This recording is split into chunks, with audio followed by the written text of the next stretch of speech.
అది ఆయా కాలంలో ఏంటంటే మన వ్యవసాయం చేసే ముందు అనేకమైనటువంటి రకరకాల పూజలు చేస్తూ ఉంటారు. పంటలు మొదలు పెట్టే ముందు ఆ రోజుల్లోని ఈ కన్నిపిల్లలందరి చేత కూడా నవధాన్యాలు పట్టుకొని ఒక మన భోగి రోజుని మన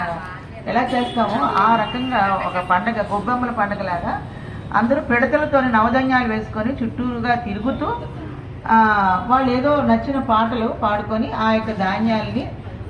పంట పొలాల్లో వేస్తే ఆ సంవత్సరం ఆ యొక్క మొలకలు ఏ విత్తనాలు అయితే మొలకలు బాగా వచ్చాయో అవి ఆ సంవత్సరం ఆ పంట వేసేవారట. అయితే అది చూసి మన అన్నమయ్య ఈ యొక్క పాటని ఆయన చేశారు. దీనికి మన తర్వాత అందరూ కూడా మన వాగ్గేయకారులందరూ కూడా దాన్ని స్వరపరిచి పెట్టారనమాట.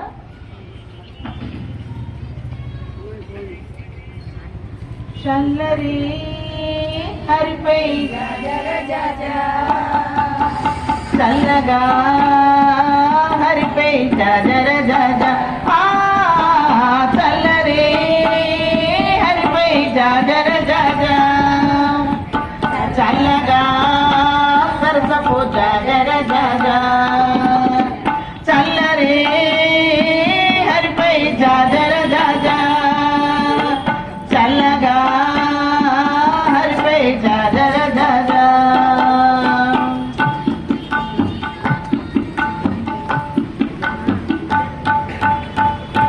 సకట పువ్వుల పూల చదువుల మాటల సగమూల మూల జతనపు సిగ్గుల చల్లరే హరిపై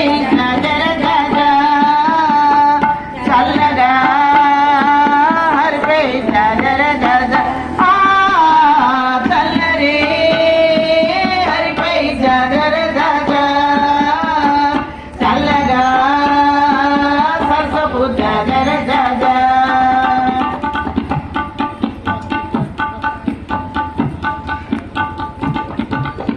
సమకపు కొసరుల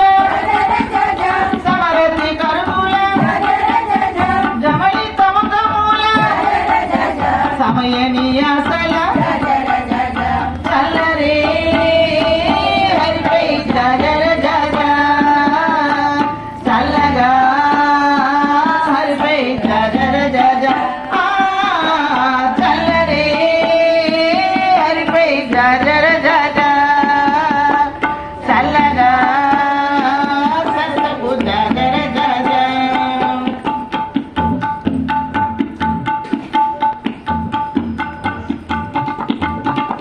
జడియోని ఫలితపు కడుగుల చేతుల జడుగోను చెమటల జడుగోను పసుగుల చల్లరే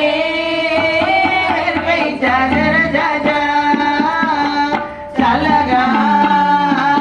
సరసపు జర జర చల్లరే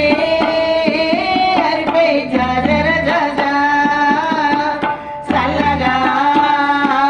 సరసపు జర జర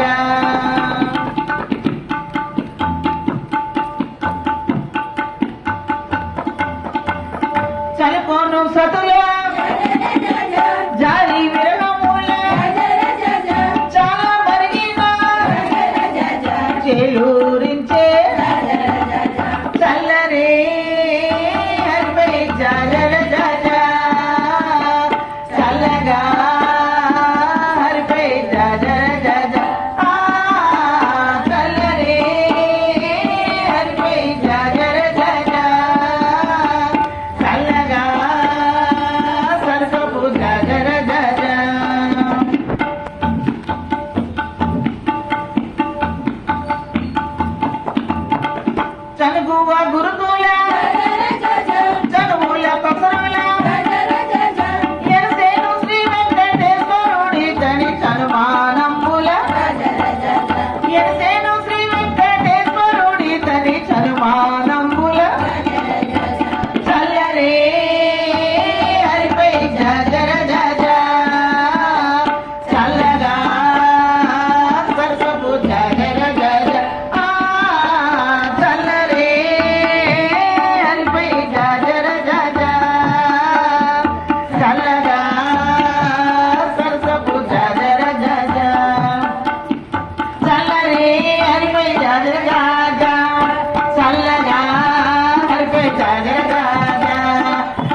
గారి పాట అయితే తప్పట్లు వస్తాయి మాకు.